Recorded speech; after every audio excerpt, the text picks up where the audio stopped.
যুবক ভাইয়েরা, in the day of judgement, কিয়ামতের কঠিন ময়দানে আল্লাহ তাআলা 7 শ্রেণীর ব্যক্তিকে তার আরশের নিচে ছায়া দিবেন।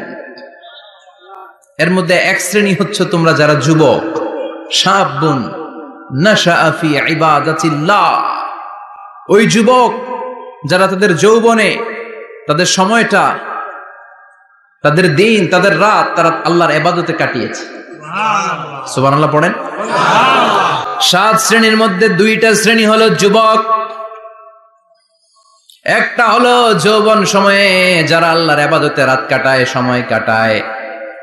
আর দ্বিতীয় ওই যুবক, যে যুবককে কোনো নারী অন্যায় কাজের, অন্যায় প্রেম করার পরকীয়ার অফার দেয়, ওই অফারকে ক্যান্সেল করে ওই যুবক বলে ইন্নী আখাফুল্লাহ, আমি এই পরকীয়ার দিকে যেতে পারি না, কারণ আমার অন্তরে ভয় আছে একজনের, তিনি কে?